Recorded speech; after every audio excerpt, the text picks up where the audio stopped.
వి gold trusted gold buyers తాకట్టులో ఉన్న బంగారాన్ని విడిపించి ఈ రోజు ఉన్న మార్కెట్ ధరకే కొనబడును. మరిన్ని వివరాలకు సంప్రదించండి 7710 గతంలో కేసీఆర్ ఆధ్వర్యంలో తెలంగాణ ప్రభుత్వం మరి ముదిరాజులను మత్స్యకారులను పూర్తి స్థాయిలో ఆలోచించి మరి అప్పుడున్నటువంటి ప్రభుత్వం మరి చేపల పెంపుదల కోసం మిషన్ భగీరథ మిషన్ కాకతీయ ద్వారా చెర్లను మరి అభివృద్ధి పరిచి ఉచిత చేపలను పంపిణీ చేసి ముదిరాజులకు కానీ బెస్త సోదరులకు కానీ మరి మత్స్యకారుల సోదరులందరికీ ఉపాధి కల్పన ధ్యేయంగా ప్రభుత్వం పనిచేసి ఉండే అప్పుడు అట్టి ప్రభుత్వాన్ని విమర్శించి ఈయన పిసిసి అధ్యక్షుడుగా ఉన్నప్పుడు కాంగ్రెస్ పార్టీలో రేవంత్ రెడ్డి ప్రస్తుత ముఖ్యమంత్రి గారు మరి ముదిరాజులకు అన్యాయం జరుగుతుంది, మరి బెస్త వాళ్ళకి అన్యాయం జరుగుతుంది, మత్స్యకారులను ఈ ప్రభుత్వం పట్టించుకుంటలేదు, మేము అధికారానికి కాంగ్రెస్ అధికారానికి వస్తే మేము చాలా అభివృద్ధి చేసి చూస్తాం, మిమ్మల్ని అందరాలకు ఎక్కిస్తామని మరి కళ్ళబొల్లి మాటలు చెప్పి ప్రభుత్వాన్ని నిలబెట్టుకున్నటువంటి రేవంత్ రెడ్డి గారు మరి ఇప్పుడు ఏం చేస్తా ఉన్నారు అధికారానికి వచ్చి గతంలో ఉచిత చేపలు మరి ముదిరాజులకు ప్రతి చెరువులో పోసేవాళ్ళు. ఈ రోజు 15 నెలలైనా మీ ప్రభుత్వం ఏం చేస్తుంది? ఇంకా నిద్రలో నుంచి మేల్కోలేదా?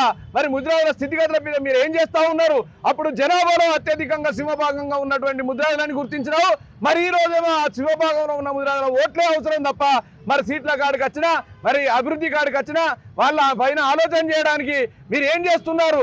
ఇంకా మీ ప్రభుత్వానికి ఇంకా 15 నెలలైనా సిగ్గులేదా? ఇప్పటి వరకు చేప పిల్లల పంపిణీ జరగలేదంటే మీరు ఏ పార్టీ ముదిరాజుల మీద ప్రేమ వల్కబోస్తా ఉన్నారో ఈ రాష్ట్రంలో ఉన్నటువంటి ముదిరాజు ప్రజలు చూస్తూ ఉన్నారు. అదేవిధంగా ముందు ఆ ముదిరాజులు బాగా ఆలోచిస్తూ ఉన్నారు. అదేవిధంగా మీరు ఆగస్టు 15 వస్తే మీ ముదిరాజు బిడ్డను ఈ రాష్ట్రానికి మంత్రిని చేస్తా అన్నావు. ఏమైంది నీ మాట? అసెంబ్లీలో చర్చే లేదు, దాని మీద ముదిరాజుకి ఇచ్చిన మాట నిలబెట్టుకుందామనే ఆలోచన లేదు. చూస్తా ఉన్నాం గతంలో మీరు ఏం చెప్పిండ్రు, ఇప్పుడు ఏం నిర్వహిస్తున్నారో. మరి త్వరలో మేమందరం ఒక కార్యాచరణ రూపించి అసెంబ్లీ ముట్టడి కానీ మీ ముఖ్యమంత్రి ఇంటిని ముట్టడి కానీ నిర్వహించేందుకు సన్నద్ధమవుతున్నాం. తస్మత్ జాగ్రత్త. ముదిరాజుల ముట్టడి కంటే ముందుగానే అసెంబ్లీలో మీ ప్రకటన రాకపోతే తగు చర్యలు ఉంటాయి, తగు విధానంగా మేము పోరాటం చేస్తామని తెలియజేస్తూ జై ముదిరాజ్, జై ముదిరాజ్. ఈనాడు ముదిరాలకు ఎక్కడ చూసినా కూడా అన్యాయమే జరుగుతూ ఉంది. మరి తెలంగాణ ముఖ్యమంత్రి రేవంత్ రెడ్డి గారు పిసిసి అధ్యక్షునిగా ఉన్నప్పుడు మరి ఎన్నికలకు ముందు మరి ముదిరాలకు అనేకమైనటువంటి హామీలు ఇవ్వడం జరిగింది. ముదిరాలకు ప్రత్యేకమైనటువంటి కార్పొరేషన్ ఏర్పాటు చేస్తా, మరి సరిపడా బడ్జెట్ కేటాయిస్తా అని చెప్పడం జరిగింది. మరి అక్కడ కార్పొరేషన్ ఏర్పాటు చేసినప్పటికీ ఇప్పటికీ ₹1 కూడా మరి బడ్జెట్ కేటాయించినటువంటి దాఖలాలు లేవు. పోతే మరి మాకు గతంలో మరి ఎప్పుడైనా కూడా ఉచిత చేప పిల్లలు వచ్చేది, మరి మత్స్యకారులుగా మరి కొంత మేము వెసులుబాటు ఉండేది, మరి ఆర్థికంగా బలపడేది. మరి ఈ ప్రభుత్వం ఏర్పడిన తర్వాత ఆ ఉచిత చేప పిల్లలకు కూడా మరి ఎగనామం పలికిండు. పోతే మొన్న మరి ఏదైతే బడ్జెట్ నిన్న ప్రవేశపెట్టినటువంటి బడ్జెట్లో మరి మత్స్యకారులకు ఏమాత్రం కూడా మరి బడ్జెట్లో కేటాయింపులు లేవు. కేవలం పశుసంవర్ధక శాఖ మత్స్యశాఖ రెండు కలిసి ఉంటాయి. దానికి 1600 కోట్లు మాత్రమే కేటాయించడము ఇది సిగ్గు. ఇది రేవంత్ రెడ్డికి తగదు అని చెప్తా ఉన్నాను.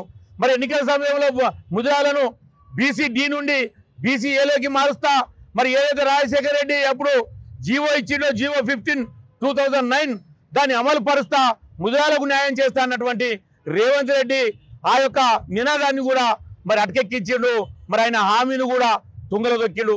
ఇప్పటి వరకు కూడా మరి ముదిరాలంటే ఈ ప్రభుత్వానికి కనపడడం లేదు.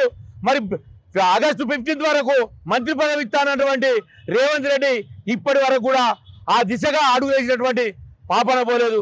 అంటే ముదిరాజులంటే ఇంత చులకన్నా, ముదిరాలంటే ఇంత ఆవయాలన్నా మరి ముదిరాలను ఎందుకు పట్టించుకోవడం లేదు? ముదిరాలంటే మరి ఇంత నీచంగా చూడడము ఇది ఎంతవరకు సమంజసము? ఈ రేవంత్ రెడ్డికి మాకు ఏదైతే ఉందో మా హక్కులు ఏవైతే ఉన్నాయో పూర్తిగా మా హక్కులు మాకు కల్పించే వరకు ఈ పోరాటం ఆగది. మరి యొక్క ప్రభుత్వాన్ని కనువిప్పు కల్పించడానికి ఖచ్చితంగా ఒక రోజు మేము అసెంబ్లీ ముట్టడి, సీఎం ఇల్లు ముట్టడిని ఖచ్చితంగా చేస్తాము. అది త్వరలోనే కార్యాచరణ చేసుకొని డేట్ ప్రకటిస్తామని సందర్భంగా తెలియజేస్తా ఉన్నాను. జై ముదిరాజ్, జై ముదిరాజ్. మరిన్ని వీడియోస్ కోసం ఛానల్ ని సబ్స్క్రైబ్ చేయండి. లేటెస్ట్ అప్డేట్స్ కోసం వాట్సాప్ ఛానల్ ని ఫాలో అవ్వండి. అండ్ లింక్ డిస్క్రిప్షన్ లో ఉంది.